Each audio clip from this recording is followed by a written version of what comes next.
अचूपमाय सपेशं सत्तानं सुखकामतम् वसित्वाकमतोमेतं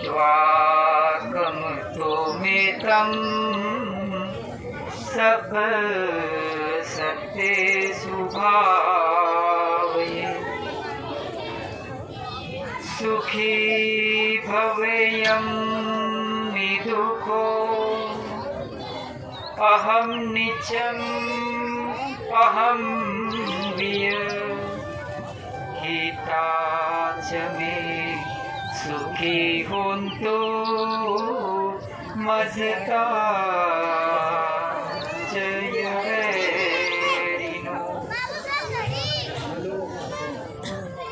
इमं हि गामखेतं हि सत्ता होन्तु सुखी सदा ततो परहि रज्जेषु चक्रवालेषु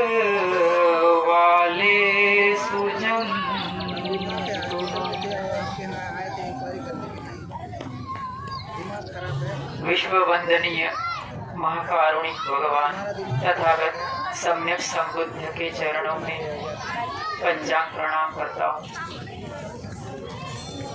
हमारे सबके आदर्श Bodhisattva Bharat Ratna symbol of knowledge doctor बाबा साहब भीमराव आम्बेडकर, जिनके प्रति मैं कृतज्ञता व्यक्त करता हूँ। यहाँ उपस्थित समस्त भिक्षु संघ, जिनको मैं त्रिवार अभिवादन करता हूँ।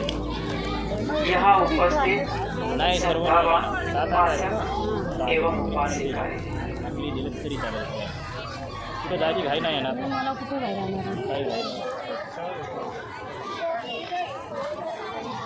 हमारे अगर मैं आपको प्रश्न कि हमारे शरीर में सबसे महत्वपूर्ण ऑर्गन्स क्या है, हमारे शरीर में सबसे महत्वपूर्ण ऑर्गन्स क्या है?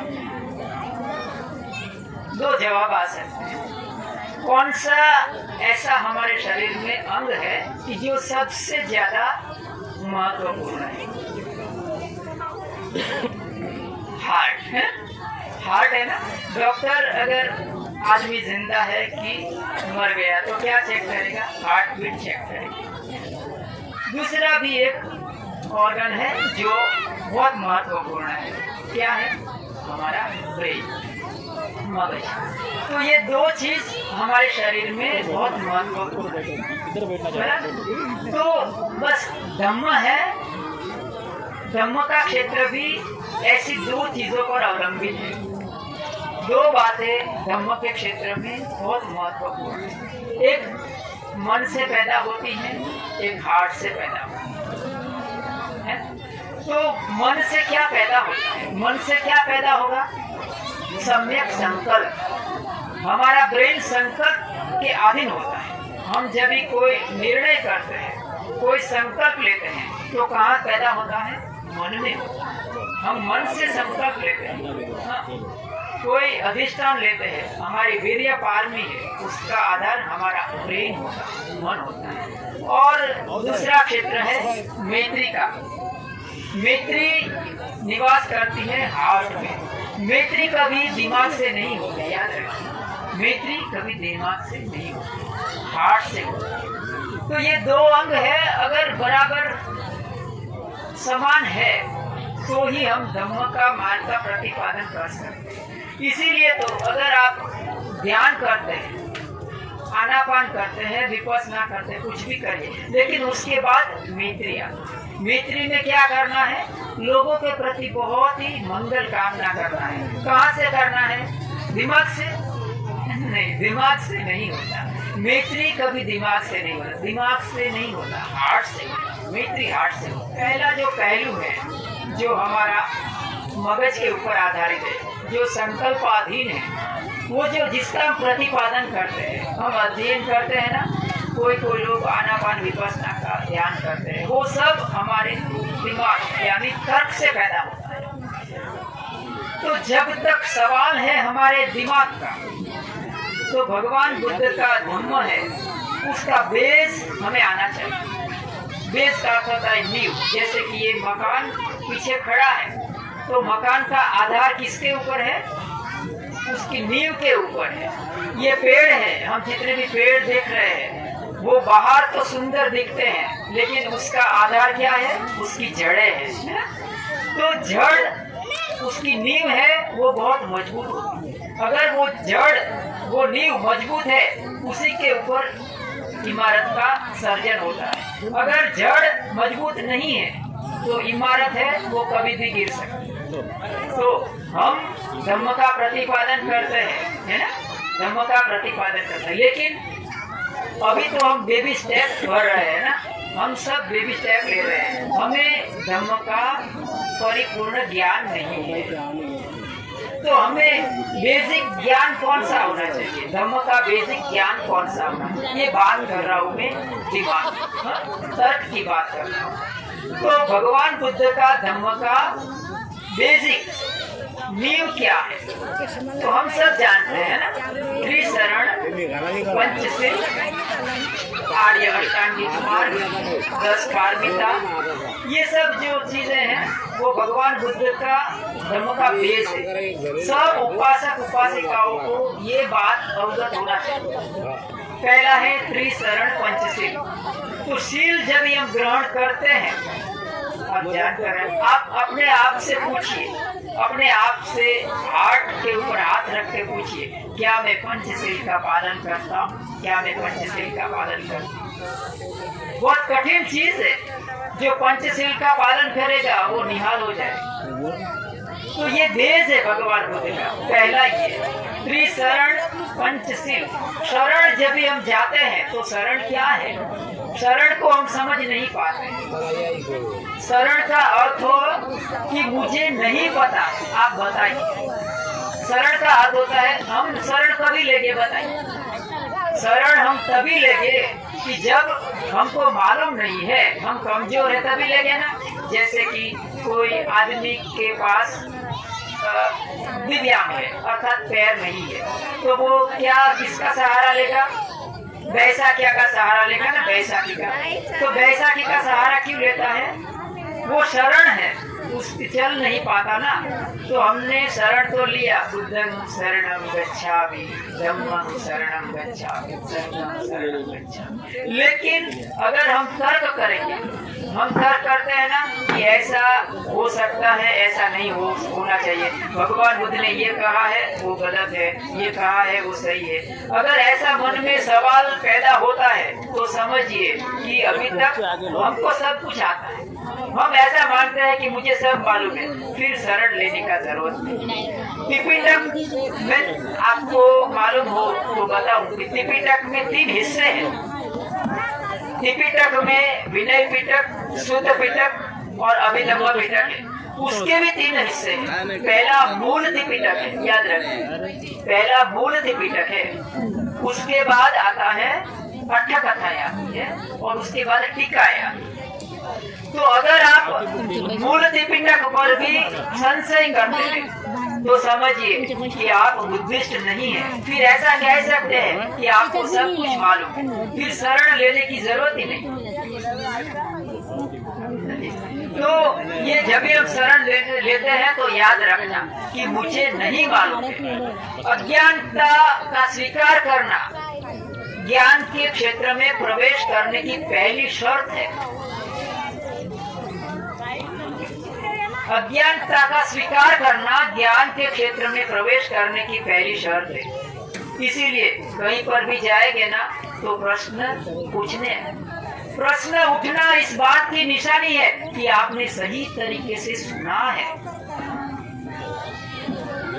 प्रश्न उठना ये बात की निशानी है कि आपने सही तरीके से सुना है। तो याद रखिए, हमें संशय उतना ही करना जितना की लाजमी है। ये शील और शरण की निशानी है। त्रिशरण पंचशील, फिर दूसरा नींव है पंचशील है। 5 प्रकार के शील लिया हमने है। 5 प्रकार के शील में मैं गहराई में जाने वाला नहीं हूँ, लेकिन आपको कहता हूँ कि शील का अर्थ क्या होता है। हर शब्द का, हर वाक्य का, हर पैराग्राफ का, हर किताब का 2 अर्थ होता है। 2 अर्थ कौन सा होता है? उसका एक शाब्दिक अर्थ होता है, शाब्दिक अर्थ मानी ऊपर रूप से आपको दिखाई देगा, और दूसरा अर्थ शब्द के पीछे छुपा होता है, यानी वो गर्भित अर्थ उसको कहते हैं। उसका अर्थ समझने के लिए आपको अंतर्मुखी बनना पड़ता है, समझे? तो शील का अर्थ क्या होता है? शील का अर्थ सामान्य रूप से कह सकते हैं पाणातिपाता वेदमणि सिक्खापदम्, ये सब कह सकते हैं, लेकिन शील का अर्थ होता है जिसको ब्रेक नहीं करना, है ना। शील हमारे घर में बिजली का मीटर होता है, बिजली का मीटर होता है बहुत सारा। ये जो इलेक्शन आता है तो इसके जो वोटिंग डिब्बे होते हैं उसके ऊपर भी सील होता है। तो वो सील को अगर हम तोड़ते हैं तो क्या होता? इल्लीगल हो जाता है ना, वो सील तोड़ना गैर कानूनी हो जाता है। हाँ, तो ये दुनियादारी का सील है। तो धम्म का सील बहुत बड़ा होता है। अगर हम धम्म का सील का हम तोड़ते हैं तो उसकी सजा हमें उतनी ही गंभीर रूप से मिलती है। तो सील का प्रतिपालन करें, और सील का महत्व और सील पालन करने से हमें क्या मिलता है, वो बात आप अगर धम्म में जानेंगे तो आपको बहुत आश्चर्य होगा। ये था वेश है, धम्म का वेश। तीसरी बात कहा आर्य अष्टांगिक मार्ग। आर्य भगवान बुद्ध का धम्म, एक ही वाक्य में कोई पूछे कि भगवान बुद्ध का धम्म क्या है, बताइए क्या है? आर्य अष्टांगिक मार्ग। आर्य अष्टांगिक मार्ग में त्रिपिटक पूरा समा गया, सब समा गया, उसी को आर्य अष्टांगिक मार्ग कहा। आर्य अष्टांगिक मार्ग को ही मध्यम मार्ग कहा। द्वे में भिक्खवे अंता पब्ब जीते न सेवितब्बा। प्रथमा द्वे, कौन से 2 मार्ग है जिसकी सेवना नहीं करना चाहिए?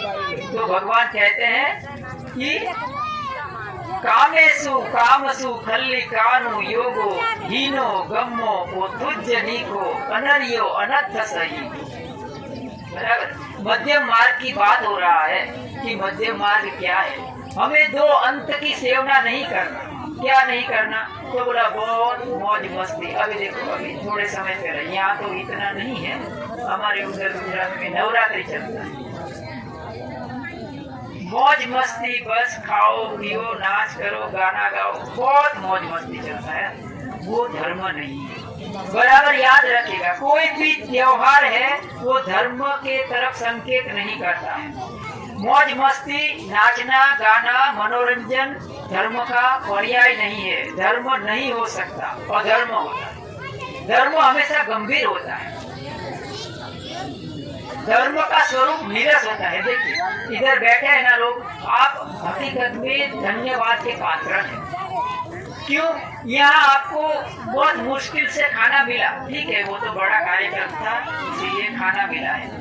कोई देखो म्यूजिक नहीं है, कोई दूसरा कुछ भी मनोरंजन नहीं है। यहाँ अभी ऐसा कहूँगा कि चलो इधर ऑर्केस्ट्रा है, डीजे आया है और अभी इधर शुरुआत हो जाएगा गाना, इधर संख्या उधर तापी नदी तक पहुँच जाएगा। मनोरंजन है ना, खाना और गाना 2 मिल गया, बस बात करना। आप बहुत धन्यवाद के पात्र हैं। निरस्ता आपने बचाई है। आप भगवान बुद्ध के धम्म को समझ सकते हैं। धम्म हमेशा नीरस होता है। नीम कैसा होता है? नीम का पत्ता कैसा होता है? कड़वा होता है, लेकिन पेट में जाएगा तो वो गुड़ करेगा, है ना। तो हमेशा ऐसा मिथ्याचार में नहीं पड़ना। तो 2 अंतों की सेवना नहीं करना, मौज मस्ती नहीं करना। बहुत खाना खा लिया, जैसे कि उपवास रह लिए, एक साथ कितने दिनों का उपवास रह लिया, फिर अभी भूख तो लगेगा, फिर चंद्रमा में रोटी दिखाई देगा, है ना?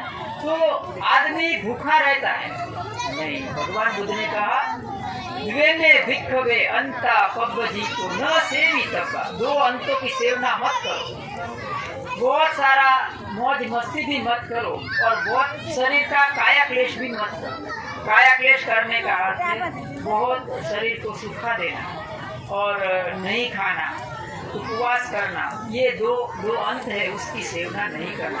यही मध्यम मार्ग है, ये मध्यम मार्ग है।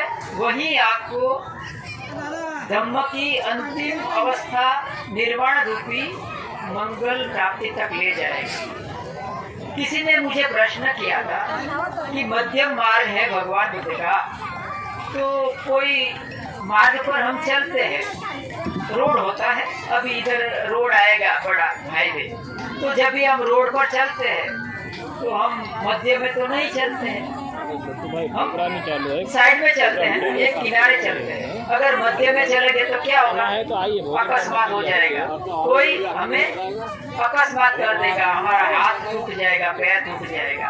तो उसने मुझे प्रश्न किया कि बनते जी आप कहते हैं, भगवान बुद्ध कहते हैं कि मध्यम मार्ग, लेकिन हम रोड पर चलते हैं। तो बोले कि मध्य में तो नहीं चलते हैं, किनारे पर साइड में चलते हैं। उनका सवाल बहुत बुद्धिमान व्यक्ति होगा वो। मैंने उनको समझाया कि भगवान बुद्ध ने रोड की बात नहीं कहा, क्या कहा, मज्जिमा पटिपदा, दुख निरोध गामिनी पटिपदा। पटिपदा का अर्थ क्या होता है, पटिपदा का अर्थ क्या होता है, संजय जी चालू रखिए। पटिपदा का अर्थ होता है पगडंडी। पगडंडी छोटा सा टेढ़ी होता है, जैसे हम जंगल में जाते हैं, कहीं पर जंगल में चले गए और उसमें वहाँ छोटा सा पगडंडी दिखाई दिया, तो आप कहाँ चले गए, मध्य में चले गए कि किनारे चले गए, मध्य में चले गए ना। पगडंडी पर कहाँ चले गए, छोटी सी इधर है तो इधर कहाँ चले गए, ये है ना, देखो कहाँ चले गए, मध्य में चले गए ना। मध्य में क्यों चले गए, क्योंकि अगर किनारे पर चलने गए ना तो बिच्छू हो सकते हैं, कांटे हो सकते हैं, कंकड़ हो सकते हैं, है ना। पगडंडी है ना, तो धम्म का मार्ग है वो पगडंडी है। तो भगवान बुद्ध ने पगडंडी की बात कहा था, डाबर रोड की बात नहीं कहा था, जिसके ऊपर ऑटो रिक्शा चलती हो, बड़े 4 व्हील्स चलते हो, ऐसी बात नहीं कहा था। और धम्म का मार्ग ऐसा है कि जिसके पर अकेले चलना होता है, दो भी साथ में नहीं चल सकते, वहाँ कोई साथी संगाती नहीं होता है, अकेले का चलना होता है। तो ये मध्यम मार्ग की बात भगवान बुद्ध ने कहा। मध्यम मार्ग 8 अंगों वाला है। देखिए मैंने पहले आपको याद रखने का है, पहला है त्रिशरण पंचशील, उसके बाद आर्य अष्टांगिक मार्ग। आर्य अष्टांगिक मार्ग में पहला है सम्यक दृष्टि। सम्यक दृष्टि है, सम्मा दिट्ठी। तो सम्यक दृष्टि क्या है, भगवान बुद्ध ने सम्यक दृष्टि किसको कहा है, सम्यक दृष्टि किसको कहा है।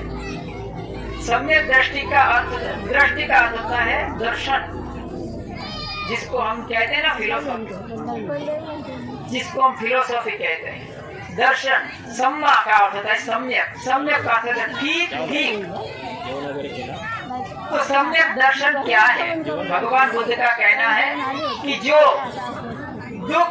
दुख निरोध, दुख समुदय, दुख निरोध गामिनी पटिपदा, इसको अच्छी तरह से जान लेता है वो सम्यक दृष्टि है, और उसको नहीं जानना मिथ्या दृष्टि। समझ रहे हैं, 4 आर्य सत्य, दुख समुदय, दुख निरोध और दुख निरोध गामिनी पटिपदा, ये 4 आर्य सत्य को जान लेना सम्यक दृष्टि है, उसका साक्षात्कार लेना सम्यक दृष्टि है। उसको नहीं जानना, उससे अवगत नहीं होना मिथ्या दृष्टि। सम्मा दिट्ठि, सम्मा संकल्प, सम्यक संकल्प है। आप यहाँ आए तो आपको सम्यक संकल्प लेना पड़ा, है ना। देखिए सम्यक संकल्प लेने के लिए कितना मशक्कत करना पड़ता है ना, कि चलो उधर जाना है, ये काम निपटा लेते हैं, वो काम निपटा लेते हैं, ये कर लेते हैं, वो कर लेते हैं, बहुत सारी आपाधापी करना पड़ता है, तब जाके यहाँ आप समय पसार कर रहे हैं। अगर घर पर सब कुछ ऐसे ही पड़ा रहा तो आप यहाँ बैठ नहीं पाते। सम्मा संकल्प को, सम्मा वाचा, आपकी वाणी सम्यक होना चाहिए। दुनिया में अगर आपसे मैं पूछूं कि सबसे बड़ा शस्त्र कौन सा है? संसार में सबसे बड़ा शस्त्र कौन सा है? शस्त्र माने हथियार। हथियार कौन सा है? क्या है बताइए। हाँ देखो ताई ने अच्छा पहचान लिया है? बिना हड्डी की जबान, है ना। अणुबॉम्ब अगर कोई डालेगा तो पहले जबान से शुरुआत होगा, है ना। देखो ये जो जब ये अणुबॉम्ब डाला गया था हिरोशिमा नागासाकी को, अगर उसके इतिहास में जाएंगे तो पता चलेगा ये शुरू होगा जबान से। हर एक बड़े बड़े दंगे फसाद झगड़े वर्ल्ड वॉर सब शुरू होगा तो जबान से होगा। सबसे बड़ा हथियार जबान है। शब्द शब्द क्या करे, शब्द शब्द क्या करे, शब्द को हाथ न पाओ। एक शब्द औषध करे, एक शब्द करे खाओ। शब्द हमारे ऐसे हो कि मिश्री जैसे मीठे हो, किसी को घात करने वाले ना हो। कोई शब्द ऐसे हो कि किसी का दुख दर्द मिट जाए, है ना। देखो बहुत लोग कोई बार बीमार हो जाते, बुखार आ जाता ना, तो डॉक्टर के पास जाते हैं। डॉक्टर के पास जाते ना तो डॉक्टर की बातें सुनकर आधी बीमारी चली जाए, है ना।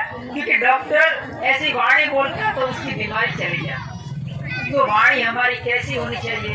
सुभाषितम एव भासति नो दुर्भाषितम, धम्मम एव भासति नो अधम्मम, सत्यम एव भासति नो आलिकम, प्रियम एव भासति नो अप्रियम। ये सुभाषित सूत्र में कहा कि हमारी वाणी सुभाषित होना चाहिए, हमारी वाणी धम्म युक्त होनी चाहिए। हमारे इधर उधर का बहुत सारा बातें करते रहना वो हमें शोभा नहीं देता। तरह तरह की बातों में हम उलझे रहते हैं घर में। इसीलिए अभी थोड़े समय पहले हमारे बड़े बंते जी ने आपको एक बहुत अच्छा गाथा सुनाया था। क्या कहा था? खंती च सोवचस्ता, बोलिए। खंती च सोवचस्ता, च सोवचस्ता, समणानं च दसनं, समणानं च दसनं, कालेन धम्म साकच्छा, न धम्म साकच्छा, एतं मंगलम उत्तमम्, मंगलम उत्तमम्। महामंगल सूत्र की गाथा है। कालेन धम्म साकच्छा, समय समय पर हमें धम्म चर्चा करना चाहिए। जब भी आप इकट्ठा होते हैं कोई विहार में, बहनें इकट्ठा होती है तो धम्म चर्चा करिए कि भगवान बुद्ध का धम्म क्या करे। सब अपने अपने ज्ञान को प्रदर्शित करिए धम्म का, तो उसको धम्म साकच्छा कहा है, बराबर। तो ये भगवान बुद्ध की वाणी धम्मम एव भासति नो अधम्मम। इधर उधर की बातें करना एक सही उपासिका को शोभा नहीं देता, भिक्षु को शोभा नहीं देता। तो क्या कहा आगे कि प्रियम एव भासति नो अप्रियम। हमारी वाणी प्रिय होनी चाहिए, दूसरे को घात करने वाले नहीं होनी चाहिए। कोई बेचारा आँख से अंधा है तो क्या बोलने का? आँख से अंधा है तो क्या बोलने का? सुरदा, उसको अंधा नहीं बोलेगा। फिर कोई मानी पैर नहीं है किसी का तो उसको क्या बोलने का? अपशब्द नहीं कहने का, उसको कहने का दिव्यांग, ठीक है। तो इस तरह से हमारी वाणी है मीठी मधुरी होनी चाहिए। सम्मा दिट्ठी, सम्मा संकल्पो, सम्मा वाचा, सम्मा कमंतो। हमारा काम क्या है? अभी देखो बैठे हैं ना, आप बैठे हैं तो ये सम्मा कमंतो है कि नहीं? आप स्वयं को पूछ सकते हैं। सम्मा कमंतो मानी हमारा उठना बैठना चलना फिरना घूमना सोना सब काम है ना, वो जागरूकता के साथ सम्यक हो, बराबर। कोई ऐसा काम ना करे जो कि सम्यक ना हो, बराबर। वो क्या गाथा में आता है? दानंच धम्मचर्या च जात कानंच संगो, अनवज्जानी कम्मानी एतं मंगलमोत्तमम् अनवज्जानी कम्मानी। देखो आप अगर पाली भाषा है ना, थोड़ा सा भी अभ्यास किया ना, बहुत आसान है। अनवज्जानी, वज्य बनी वर्ज्य, जो वर्ज्य कहा है आपको, वर्ज्य, जो काम वर्ज्य है ऐसा मत करिए। कौन सा काम वर्ज्य है? तो बोला कोई शराब है, शराब का बेचना है, शराब पीना है, कोई भी काम है जो वर्ज्य है वो नहीं करना है। तो ये सम्मा कमंतो है, हमारा तमाम काम है जागरूकता के साथ। हम बैठे हैं तो उसमें स्थिरता में आपका नजर है वो बराबर मेरे सामने हो।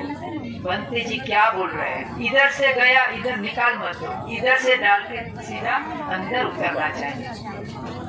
क्या कहा? गते ढीते निसिन्ने सुते जागृते वासिते धोनी भावे संपद जानकारी। संपद जानकारी होते का अर्थ होता है हमें संप्रज्ञान के साथ हमारा उठना बैठना चलना फिरना सोना सब काम संप्रज्ञान के साथ। हम बैठे हैं तो सिर्फ बैठकर आनापान करना, बैठकर विपස්සना करना ध्यान नहीं है, याद रखिए। उसको बराबर अच्छी तरह से समझिएगा, अपने दिमाग में उतारिए। सिर्फ बैठकर आंख बंद करके आनापान करना, विपස්සना करना ध्यान नहीं है। चलना ध्यान है, फिरना ध्यान है, सोना ध्यान है, बैठना ध्यान है, देखना ध्यान है, सुनना ध्यान है, बोलना ध्यान है, सब कुछ ध्यान है। इसीलिए उसको क्या कहा गया? सतिपट्ठान। सतिपट्ठान का कोर्स किया हो तो आपको पता चलेगा, लेकिन किया हो फिर भी पता नहीं चला हो। सतिपट्ठान का अर्थ होता है जो सती में प्रस्थापित होता है, पुष्ट होता है, उसको कहते हैं सतिपट्ठान। सती का अर्थ होता है जागरूकता। मैं कैसे बैठा हूँ, मैं चाय पी रही हूँ, मैं चाय पी रहा हूँ, मेरा हाथ कैसे हिल रहा है, मैं कैसे बैठा हूँ, है ना, सब चीजें, मैं कैसे शरीर पोंछ रहा हूँ, मैं कैसे हवा डाल रहा हूँ, सब चीज हमारी है वो जानकारी के साथ हो कि मैं ये कर रहा हूँ, ऐसा उसको कहते हैं सती। तो ये है सम्मा कमंतो। सम्मा दिट्ठि, सम्मा वाचा, सम्मा कमंतो, सम्मा आजीव। सम्यक आजीविका बराबर समझिएगा, आपके लिए बहुत ही महत्वपूर्ण विषय सम्यक आजीविका। हमारा आपका सबका जीवन सम्यक आजीविका के ऊपर निर्भर है। भिक्षु का जीवन दान के ऊपर निर्भर होता है। आपका जीवन सम्यक आजीविका, मानी आजीविका का अर्थ होता है हमारा धन उपार्जन का साधन। अगर धन उपार्जन का साधन सम्यक नहीं है तो हम दम्मिक नहीं हो सकते। भगवान बुद्ध ने 5 प्रकार की आजीविका को मिथ्या आजीविका कहा है। 5 प्रकार की आजीविका उपासक उपासिकाओं को नहीं करना चाहिए। कौन सी 5 है? तो ऐसा बताया कि अगर कोई व्यक्ति शराब का धंधा करता है, कोई नशे पते का धंधा करता है, तो वो सम्यक आजीविका नहीं है। उससे जो धन आएगा वो अच्छे मार्ग से नहीं आएगा, क्योंकि कोई शराब ले जाएगा, पिएगा, उसका परिवार बर्बाद होगा, उसका घर बर्बाद होगा। तो सम्यक आजीविका में पहला नशा पता है। फिर कहा कोई हथियारों का धंधा करता है, हथियार है, कोई चाकू है, कोई बर्छी है, कोई भाला तलवार है, बंदूक है, ऐसा कोई धंधा करता है तो सम्यक आजीविका नहीं है। कोई हथियार ले जाएगा, क्यों ले जाएगा? कोई दंगा फसाद करने के लिए ले जाएगा, किसी की हत्या करने के लिए ले जाएगा, तो हथियार का धंधा नहीं करना। मांस का धंधा करने का भगवान बुद्ध ने मना किया। कोई मांस लाकर बेचता है तो आप मांस कभी ला सकते हैं, जब वो काटेगा तभी लाएगा। तो मांस का धंधा करना मिथ्या आजीविका है। कोई पशुओं का धंधा करता है तो कहता है कि मैं कहाँ काटता हूँ पशु, मैं कहाँ मांस बेचता हूँ, मैं तो सिर्फ उसको अच्छा खिला पिला कर उसको बेच देता हूँ, दूसरा कोई काटे नहीं। ये सम्यक आजीविका नहीं है, ये पाप आजीविका है, अधर्म की आजीविका है। तो पशुओं को बेचने का धंधा, कोई मानी मनुष्य को भी बेचता है, जैसे कि कोई लड़कियों को बेचता है, ऐसा धंधा करता है, तो वो भी आजीविका है, वो सम्यक नहीं है। इस तरह से भगवान बुद्ध ने 5 प्रकार की आजीविकाओं को मिथ्या आजीविका कहा है। कोई भी ऐसा कार्य, कोई भी ऐसा धंधा ना करे जिससे दूसरों को हानि होती है। हमेशा ऊपर ऊपर से तो नहीं होता, जैसे कि मैं ना तो हथियार का धंधा करता हूँ, ना किसी भी नशे पत्ते का धंधा करता हूँ, मांस कुछ नहीं करता हूँ, अच्छा धंधा करता हूँ। मैं कोई एम्बुलेंस चलाता हूँ, ठीक है, समझ रहे हैं ना, समझ रहे हैं ना, एम्बुलेंस चलाता हूँ मैं, अच्छा धंधा है ना, अच्छा धंधा है ना, एम्बुलेंस चलाना अच्छा धंधा है ना, उसमें क्या बुरा है? बुरा नहीं है, लेकिन सोच कहाँ है? बुराई हमारे भीतर होता है। एम्बुलेंस तो चलाता हूँ, लेकिन सोचता हूँ अभी तक कोई मुर्दा नहीं आया। फिर सोचता हूँ कि कोई बीमार क्यों नहीं पड़ता है। ये आजीविका गंदी हो गया, आजीविका खराब हो गया। तो ऐसी, जैसे कि डॉक्टर्स का धंधा है, कोई डॉक्टर है तो डॉक्टर की धंधा बहुत अच्छा है, सेवा का है, किसी का कल्याण करते हैं, लेकिन ऐसा सोचता है कि अभी तक कोरोना में तो बहुत मजा आ गया, लेकिन अभी कोई बीमार नहीं गिरता है, मेरे पैसा नहीं मिलता है, तो ये मिथ्या आजीविका हो जाता है। चित्त की चेतना हमारी कैसी है, उसके ऊपर हमारी आजीविका का महत्व तय होता है। तो क्या कहा आगे कि सम्मा आजीवो, सम्मा व्यायाम। व्यायाम का अर्थ होता है व्यायाम, व्यायाम का अर्थ होता है कसरत। हम कसरत करते ना, कोई नहीं करता कसरत। शरीर की कसरत नहीं करता तो मन की कसरत कहाँ करेगी? तो शरीर की कसरत क्या है? तो हम शरीर का कसरत क्या करते हैं? तो जिम खाने में जाते हैं, दंड बैठक लगाते हैं, ये सब चलता रहता है। मन की कसरत है, 4 प्रकार के कसरत बताया भगवान ने, याद रखिए। हमारे अंदर कुछ अवगुण होते हैं, उसको पहाड़ संपदान कहा गया। चत्तारो संपदाना, पहाड़ संपदान अर्थात हमारे अंदर कुछ बुराई होता ना, बुराई होता है तो बुराई को क्या करने का? फेंक देने का। ऐसे वो जो, जैसे क्रिकेट में कैसे वो जो बैट्समैन होता है बॉल को फटकाता है ना, ऐसा उसको प्रहार करके उसको फेंक देने का, बुराई को। पहाड़ संपदान का, पहाड़ संपदान, फिर अनुरक्षणा संपदान, भावना संपदान, और इस तरह से 4 प्रकार का संपदान बताया। हमारे अंदर बुराई है, इसको निकाल दें। हमारे अंदर कुछ गुण है, कुछ अच्छाई है, देखिए कि उदारता है, अच्छी भावना है, हमारे अंदर प्रज्ञा का क्षेत्र है, हमारे अंदर किसका भलाई करने का गुण है तो उसका संवर्धन करना। फिर हमारे अंदर कुछ भलाई नहीं है तो भलाई के लिए हमें उसका आने देना, द्वार उसके लिए खोल देना। और कुछ बुराई नहीं है हमारे में तो ऐसी बुराई के लिए द्वार बंद कर देना। ये 4 प्रकार के संपदान अर्थात 4 प्रकार का व्यायाम आपको करना है। क्या कि मेरे में उदारता नहीं है, कंजूसाई नहीं है, तो चलो मैं आज भले थोड़े में से थोड़ा दे दूं। मेरे में धम्म सुनने का इतना गुण नहीं है, लेकिन चलो अभी बनते जी बोल रहे हैं थोड़ा सुन।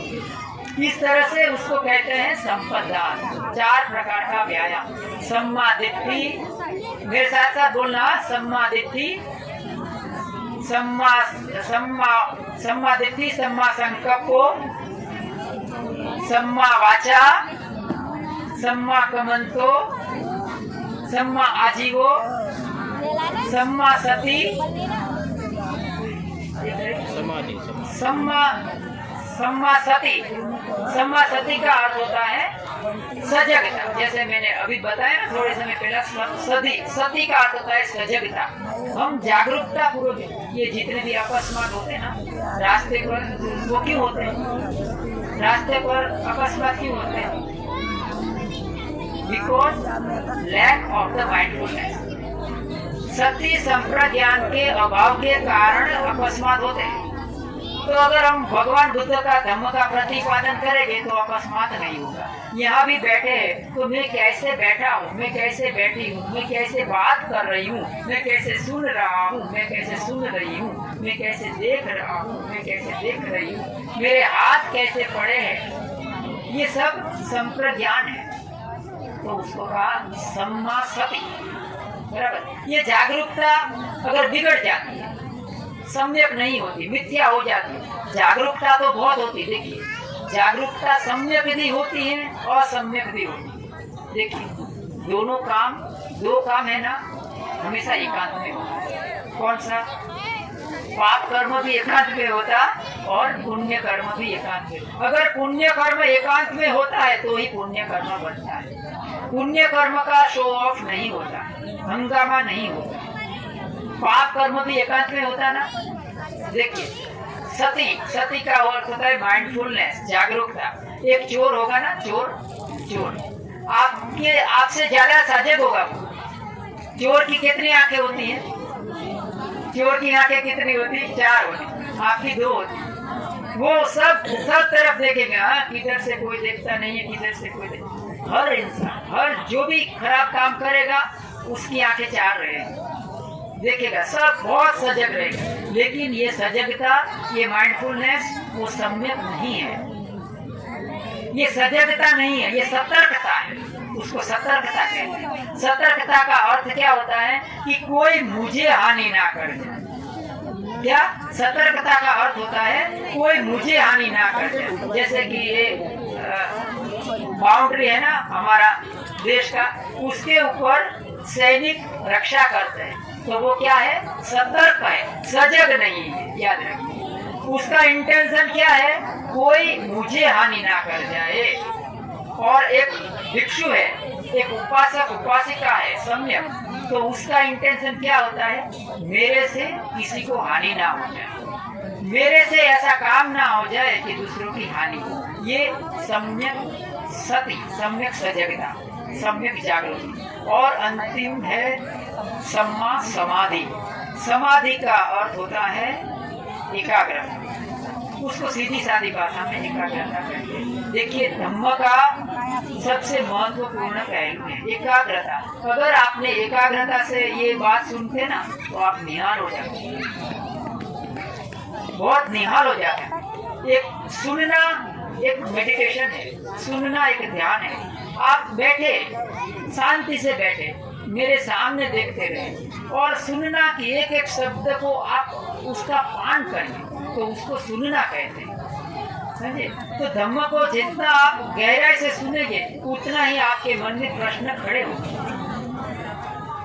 तो एकाग्रता आएगी तभी होगा।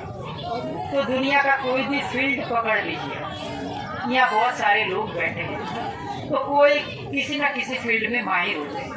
कोई कलाकार होता है, कोई नृत्य में कुशल होता है, कोई कंप्यूटर कक्षा में कुशल होता है, कोई किसी भी क्षेत्र में अव्वल नंबर पर होता है। उसको उसमें सफल होना है। सफल होने के लिए पहली शर्त क्या है?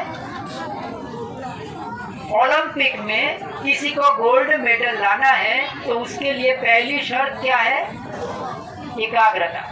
एकाग्रता के बगैर कुछ भी मिलने वाला नहीं है। याद रखिए, कोई भी चीज के ऊपर फोकस किए बगैर मिलने वाला नहीं है। और एकाग्रता लाने के लिए एकाग्रता लाने के लिए आनापान सती का अभ्यास है।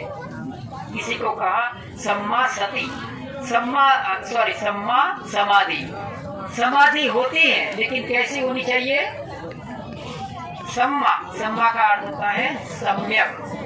समाधि तो मिथ्या भी होती है और सम्यक भी होती है। जैसे कि मैंने दृष्टांत अभी दिया था कि एक चोर है, तो वो भी समाधिस्थ होता है ना। किसका बटवा कौन सी जेब में है, वो कैसे हिलडुल रहा है, एकदम चौकन्ना है, हर दिशा में देख रहा है कि अभी उसका बटवा कभी मारू है। कितना एकाग्र होता है, उसको एकाग्रता रखनी पड़ती है। हर बुरा काम, एक बिल्ली है, उसको हड़प लेना है चूहे को, तो उसको आप देखना बिल्ली को कैसे देखती है, एकदम एकाग्र चित्त से देखती रहती है। और उसकी जैसे ही उसको तक मिला वो चूहे को पकड़ लेती है। समाधि तो है, एकाग्रता तो है, लेकिन सम्यक समाधि नहीं है। तो ये 8 अंग है हमारे धम्म का, बराबर याद रखिएगा। तो ये 8 अंग को आप जानते हैं तो आप ऐसा कह सकते हैं कि आप धम्म के मार्ग का प्रतिपादन कर रहे हैं, आप बुद्धिस्ट है। ये मैं कोई धम्म का बड़ी बात नहीं कर रहा हूँ, याद रखिए। ये मैंने कौन सी बात किया? सिर्फ बेसिक जो हमारे अध्ययन के साथ संबंध है, प्रयत्न के साथ संबंध है, उसकी मैंने बात किया। तो ये सब चीजें आपको आनी चाहिए। हाँ, तो अभी अंत में आपको 2-4 किताबें कहता हूँ कि एक उपासक उपासिका या तो भिक्षु भिक्षुणियों के नाते आपको क्या पढ़ना चाहिए, ये अंतिम बात कह के मैं अपना धम्मवाणी का समापन करूँगा। 2-4 किताबें आप याद रखिएगा, ये हमेशा आपको पढ़ना चाहिए। पहला है बाबा साहब रचित ग्रंथ भगवान बुद्ध और उसका धम्म, वो तो हमको मालूम है, लेकिन उसको पढ़ना के साथ समझना भी जरूरी होता है। फिर दूसरा किताब है धम्मपद, धम्मपद का हमेशा अध्ययन करना चाहिए।